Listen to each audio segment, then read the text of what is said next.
Right, so today I'm going to be doing a video of my Quiver for this year's Duotone 2026 range. Yeah, it's been a little while since I did the previous one, and there's been quite a lot of changes to the kit and also the Quiver that I'm using. So to start with, I thought I'd go through my weight and height, because then you guys get an idea of how that relates to you and what kit I use. So at the moment I'm around 70 kg and I'm 5'10". So what that means in terms of my Quiver, for my sails, I've got basically a range from 3.0 up to 5.0.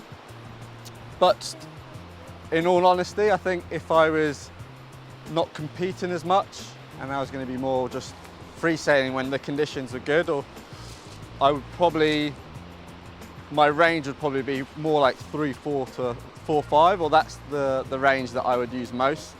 And I've got a 5.0 now for, as I said, like some of the contests when it's super light wind and onshore, you need a little bit more power.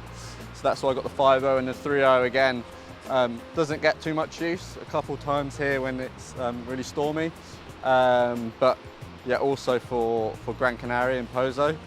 For that event, you need a 3.0 just in case you get those nuclear days, which you had last year. And then in terms of my boards, being 70 kg, my smallest board is the 69. And then my kind of go-to everyday board is a 77 litre. So about 7 kilos above my body weight.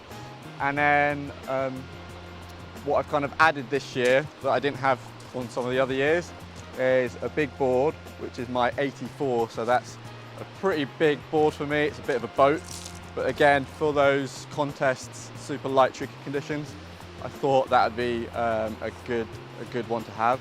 And also those kind of light summery days where maybe you want to do a bit of free riding. Now I've got that option with the 84. But yeah, I'm going to start with the boards.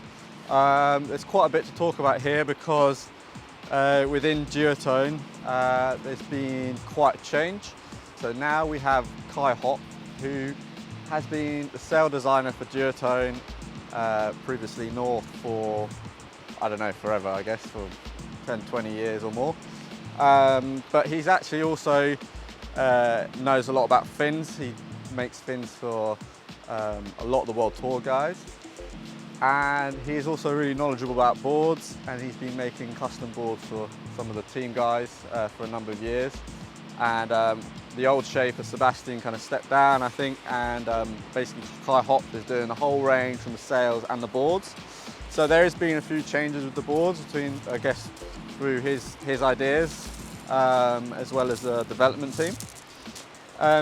So yeah, basically the range again is 2 wave boards in the range. One is called the Ultra Grip and the other one is called the Grip. So basically what has happened is last year's Grip 4 is now the Ultra Grip, and last year's Grip 3 is now the standard grip.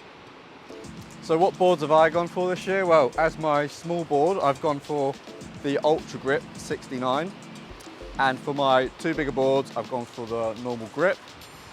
My decision behind that being that the Ultra Grip is a little bit more of a control-oriented board, so I wanted that for when it's really strong winds or bigger waves as well. And that gives me a lot more like confidence and control in those conditions. While the 2 grip models, mainly the 77, which is kind of my go-to everyday board, it's a little bit more playful, a little bit more maneuverable, and it's faster as well. So that's the reason why I've gone for those boards, the normal standard grip over the Ultra Grip.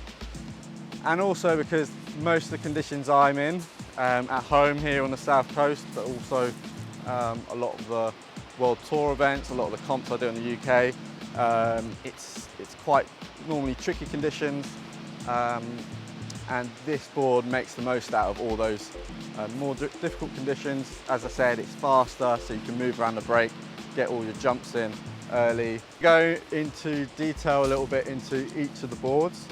So starting with my smallest board, the 69, which is, as I said, my high wind board.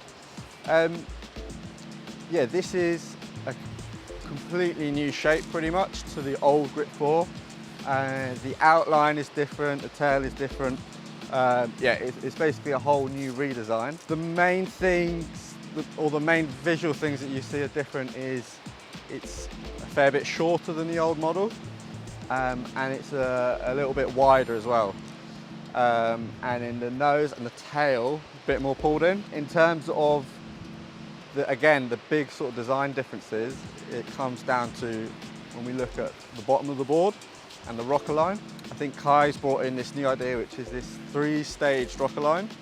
So most boards, the curve or the rocker at the bottom of the board is like a constant curve, but this actually has 3 stages to it, which is pretty interesting. The front of the board, obviously you've got your nose rocker. This middle part of the board is actually really, really flat.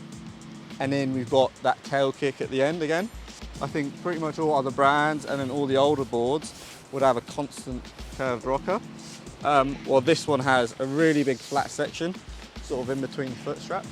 The other kind of big difference that I've seen and felt with the old boards compared to the new one is the rails are a lot smoother. And for me, this gave me like a lot more control and confidence. So I actually had a go on some of the pre-production boards. I had one in Chile when I was competing back in April, March. And yeah, I was using, I think, the 80-litre Ultra Grip. And yeah, the big difference I felt, which gave me so much confidence that day, because the waves were quite big, is the control this board has. And I knew when I was bottom turning, you know, when there's a bit of chop and stuff, I knew that it wasn't going to catch any rail. And I think that's the beauty of these Ultra Grips. They feel super smooth, super controlled, and you can have that confidence to know that nothing weird's going to happen with the board, especially if you're in big waves or strong winds. I actually also tried this board, the pre-production model, a little bit earlier in the year. I took it to Morocco, and yeah, again, the thing that really stood out in those strong winds with the small one, that one was a 69 as well, is the control compared to the old one. Like, it really sits in the water and eats up all the chop. And while the old one was a little bit more like jittery and a little bit more uncontrollable. So when I was deciding about which board to order, that was something I had in mind, that I wanted something for a lot of control in the high winds. So the last thing to talk about is the construction. So there's a few different construction options at Duotone for the boards this year. I think there's 3. You've got a wood construction, you've got a glass construction, and then you've got the carbon one. I think on that note, something to talk about is what they name them in Duotone, because it can be a bit confusing for some people, especially since it's moved from Fanatic to Duotone. And actually the naming of the products have changed a little bit. A lot of the names have derived from the kiting side of Duotone. So basically across the kiting, the windsurfing, all the ranges, that they've got these different construction models. So we've got the original construction, so this is within any product, the boards or the sails. The original construction is kind of the most basic one you can get. In terms of price, it's the cheapest, and then the materials are probably not as high tech. And then we've got the SLS constructions.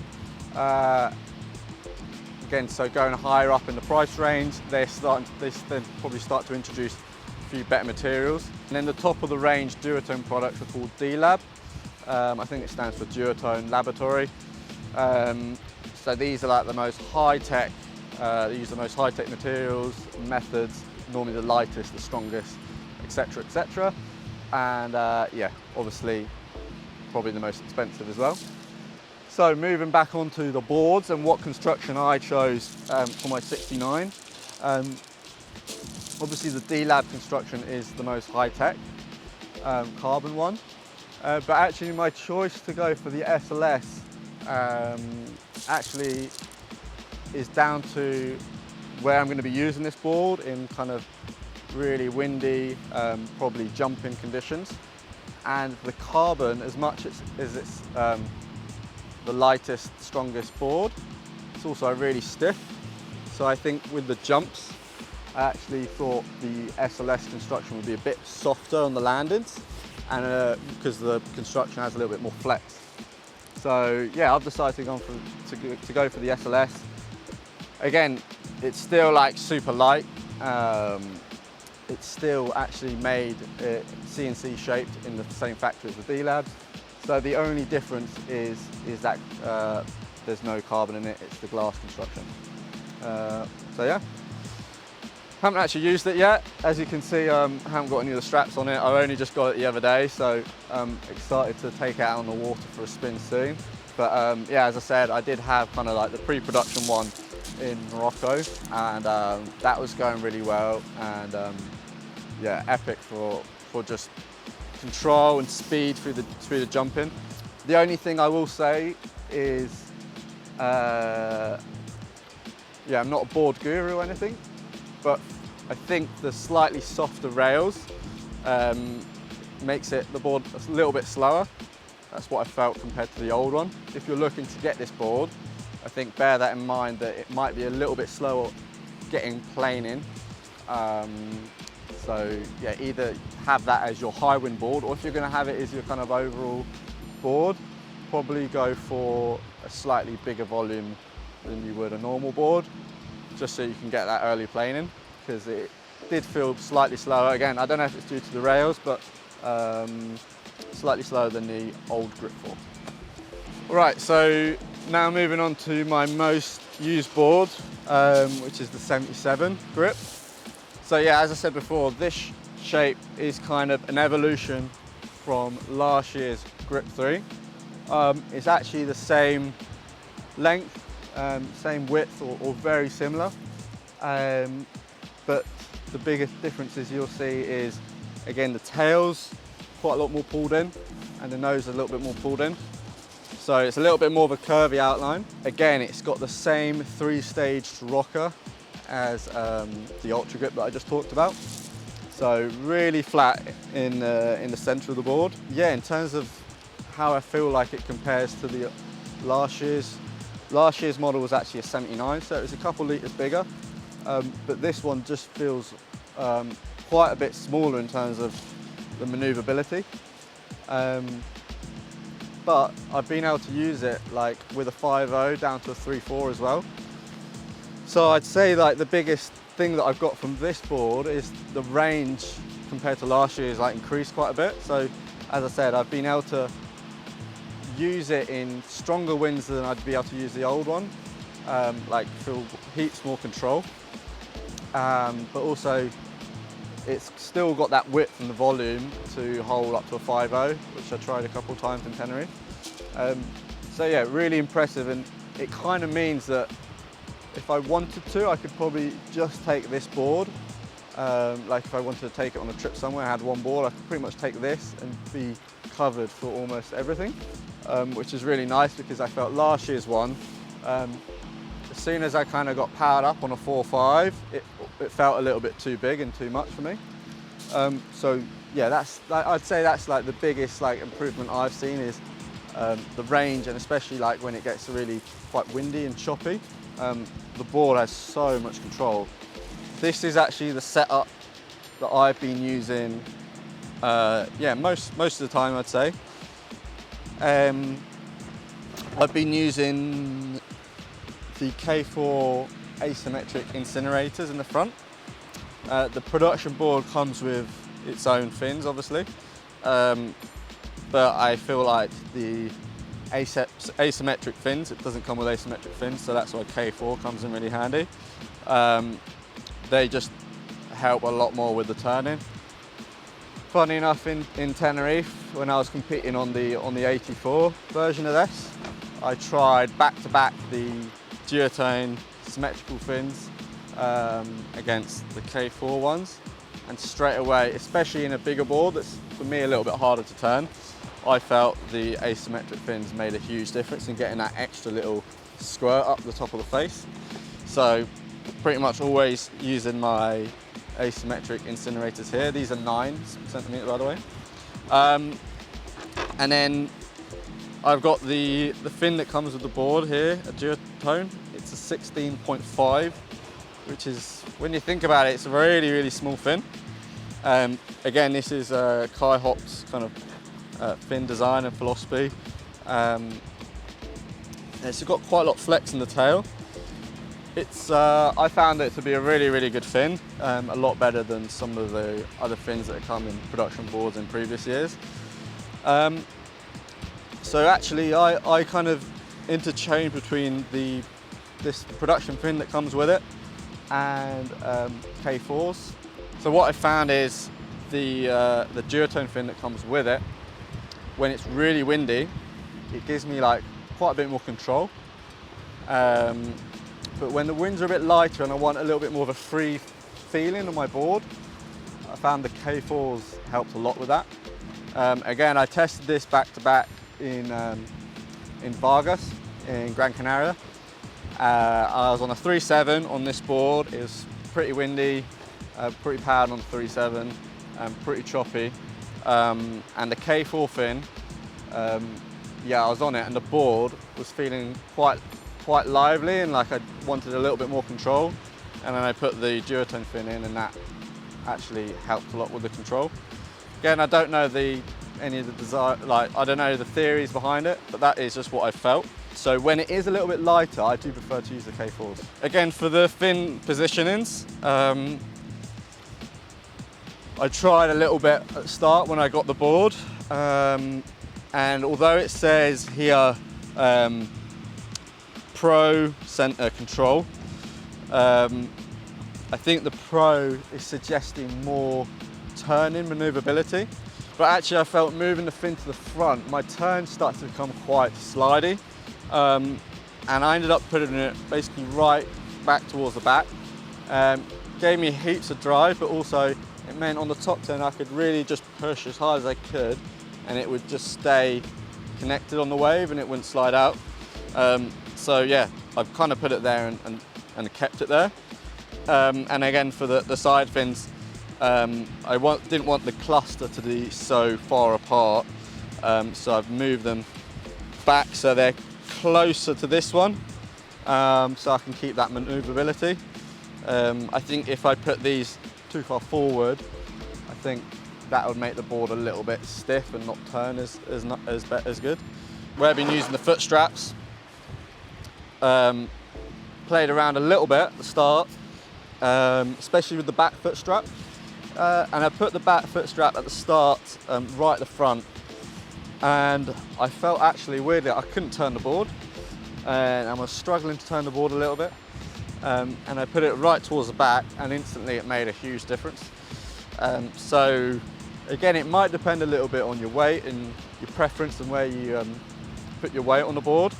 But I felt like that worked a lot better. Maybe because there's more rocker towards the back, so I'm actually turning more on that rocker, which helped the board sort of turn tighter. So yeah, that's where I'm putting my straps.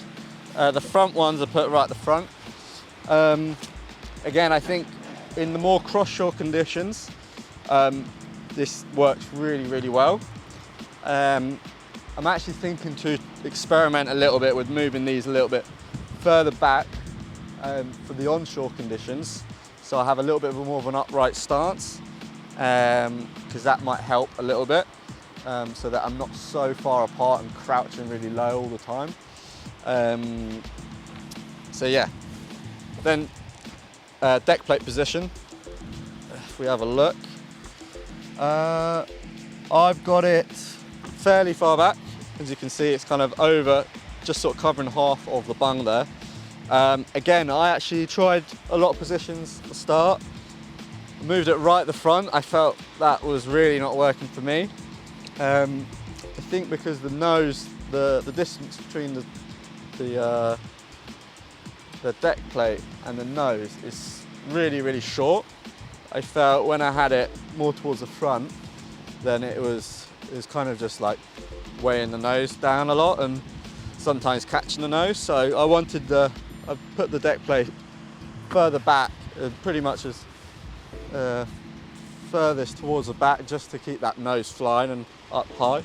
The length is exactly the same as the last year's model, but everything's being shifted forward, so all the strap positions are a bit more forward and the deck plate position as well.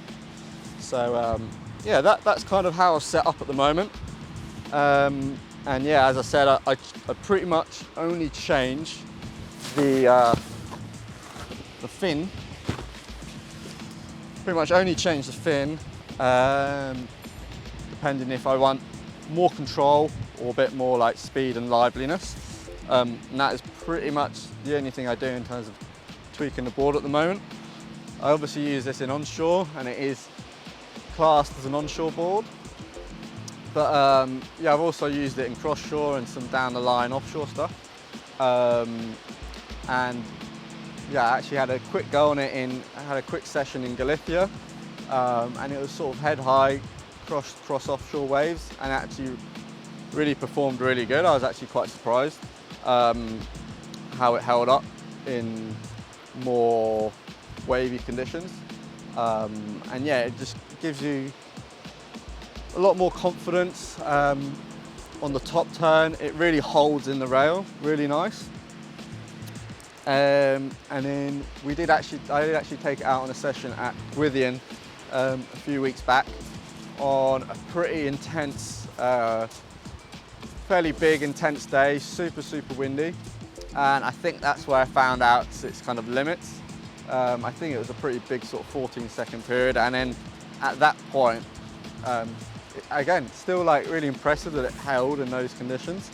But you could just feel it was, you know, the power of the waves. It's kind of like overpowering the board a little bit.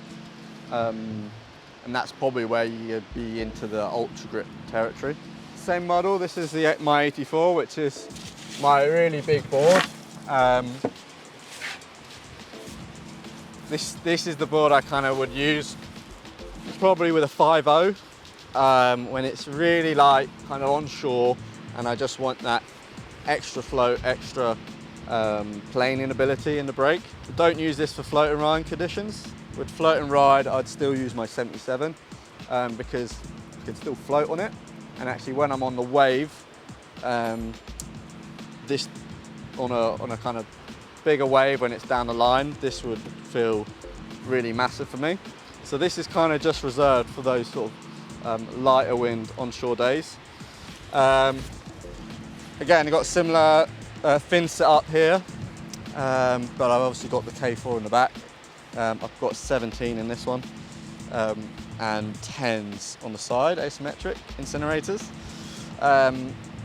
So as again, I just felt like this was a little bit more, a little bit faster and a little bit more freer and lively in the brake, which is that feeling that I want when it's yeah, a little bit more onshore and tricky. And yeah, used this board in Tenerife at the World Cup this year. Really kind of light wind, tricky conditions, bit of current. And this board, I was just able to like move around the brake. And actually, as I said before, I tried it before I competed with the asymmetrics, and actually turned out pretty good. Helped a lot with getting that extra little squirt up the wave face. And yeah, basically I think everything's the same in terms of the tuning with this one. Straps right at the back. But yeah, and another thing to notice, which actually looking at this one now, really noticeable, actually across the whole board range, is how flat the deck of the board is. Like, there's not much dome in it at all, which again, I don't think that really affects the, you know, when you're actually sailing it in the straps. You know, if you're floating, a bit float and ride, this is super stable and helps a lot in terms of your stability. Yeah, so the last thing to talk about with the boards, you might have noticed These are both exactly the same models, obviously different sizes, but also 2 different colours. So that's something that Duotone are offering for this year, which is pretty cool. You can actually pick between 3 colour options, and then you can actually pick between quad or thruster. So obviously these are the grip models. They're designed mainly as a thruster, in a thruster design, tri-fin design, and the Ultra Grip is sort of designed to be a quad design. However, if you pick the Dlab construction, you can pick the colour, and if you really love quads, you still want the grip, you can actually get a quad, or if you have the Ultra Grip, which is a quad board, but you really want as a thruster, you can actually order it as a with 3 boxes. So yeah, it's a bit cool, something a little bit different. Again, my recommendation, if you're going to go with the Dlab and you want to pick your fins, I would say as a whole, the thruster, the tri-fin versions, a little bit more manoeuvrable, a little bit more lively, got a bit more drive off the bigger fin. And then the quads are going to be probably a little bit slower, but you're going to gain that control. So yeah, that's up to you guys to decide. You can go and order that through your shops, or I think online.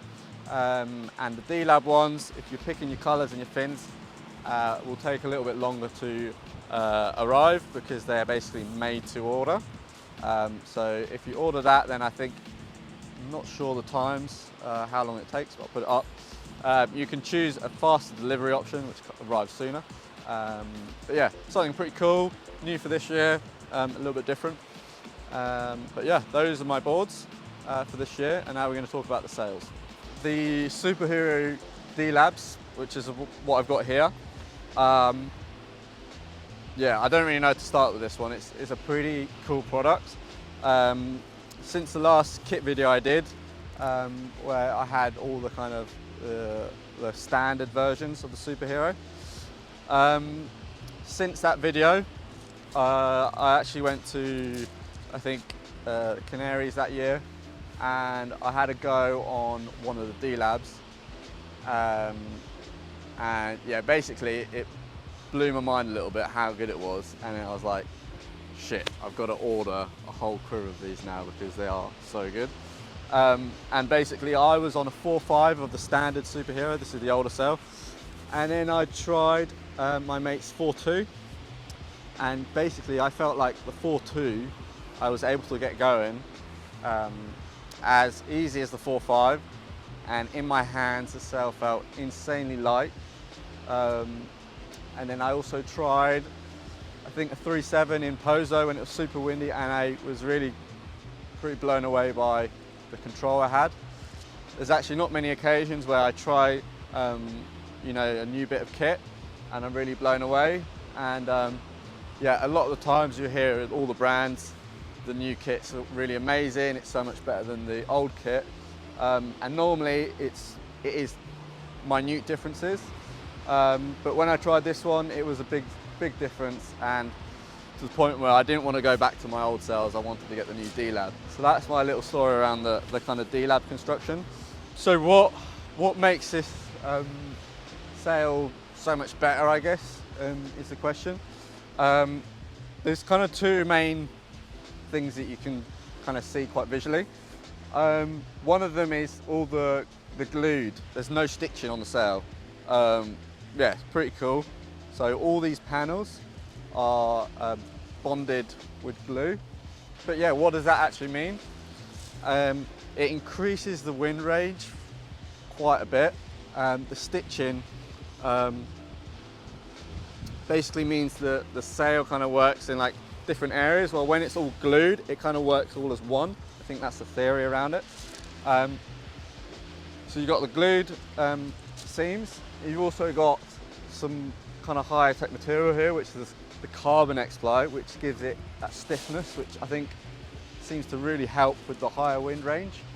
And you've also got carbon in the batten pockets. So again, it kind of stiffens the whole sail up, means it doesn't stretch and sponge out as much. And yeah, again, it basically increases that wind range. So if it's really light winds, the way I rig it is I can basically have it where it's really, really loose on the outhaul. And it, again, amazes me every time how much power it's got on the early planing. But then on the other side, when it gets really windy, I can hold on to the same sail so much longer. So maybe in previous years, you'd get a 3.7 and a 3.4. You could probably just do with a 3.7. I feel like I use my 3.4 now a little bit less because when it's windy, I can just crank on the outhaul and keep hold of it. I've got this Super Hero Dlab in 3.7, 4.0 and a 4.5. And to be honest, with those two sails, I could again go pretty much anywhere and pretty much make the most out of all the conditions. This is the new Super Hero SLS. Again, similar to the boards, the sails have kind of the same structure in terms of original SLS Dlab. Sort of Dlab is the high end, the original is the lowest end. Last year's sails is called just the normal Super Hero, just the Super Hero. They've replaced that with this year's Super Hero SLS. So there's no kind of original construction Super Hero anymore. But yeah, so the biggest difference from what I know is they wanted to have the same feeling as the Dlab, but with not all the glued seams and all the carbon in it. The glued seams brings the price point up quite a bit, as well as the carbon. So they wanted to offer something that's a little bit better in the price range for a lot of people, that has the same qualities. Because as I said before, when I went from the old Super Hero, the original one, to the Dlab, I almost felt I couldn't go back to it because it was so much better.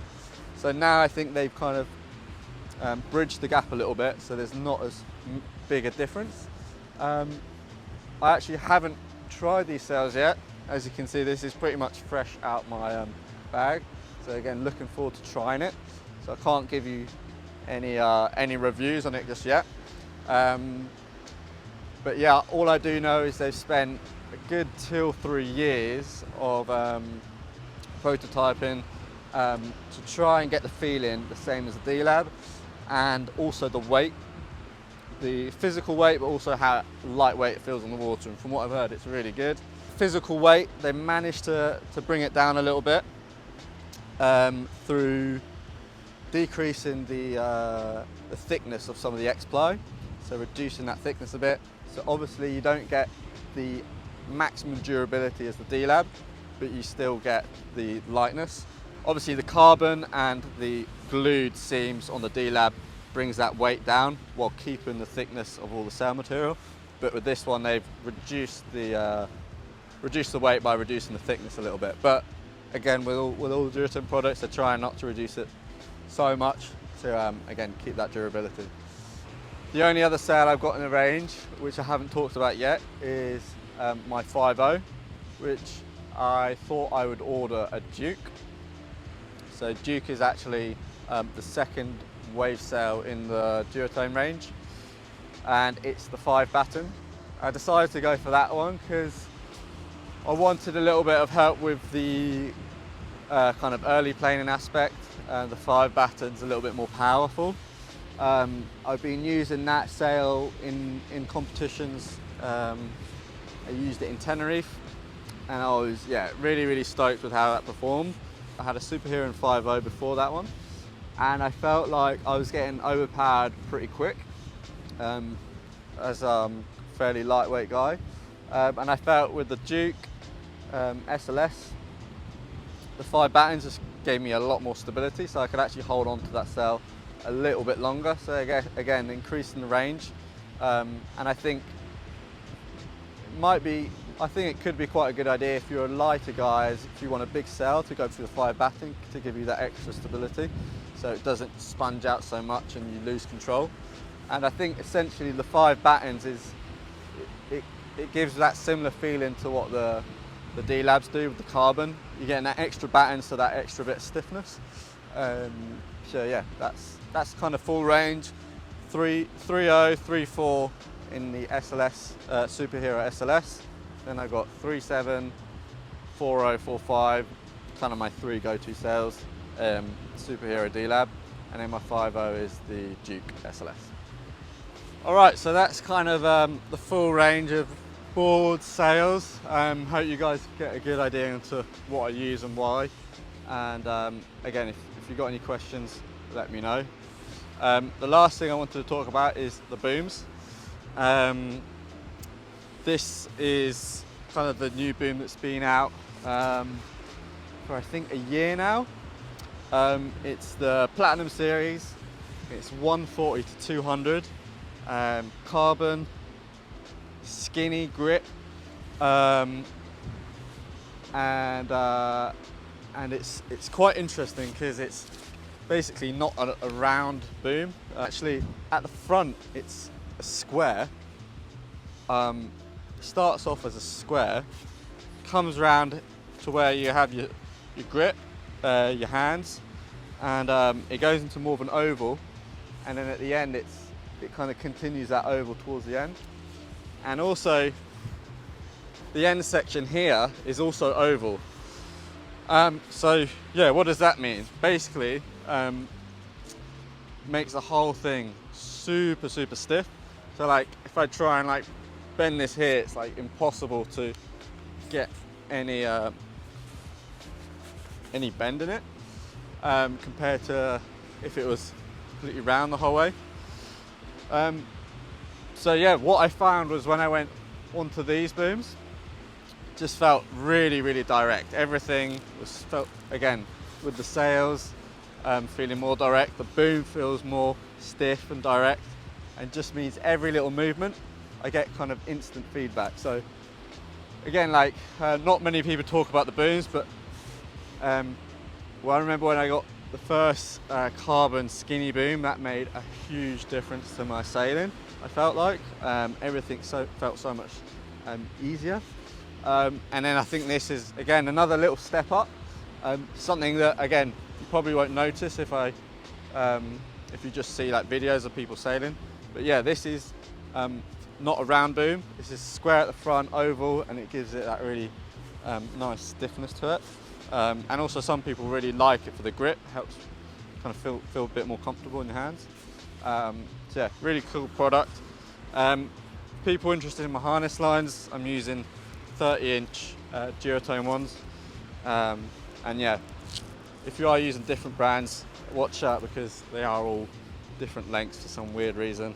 I think the Duotone lines are a little bit longer than some of the other brands. But yeah, I'm using 30s, and I'm also using quite a loose harness, so it actually kind of extends that distance a little bit.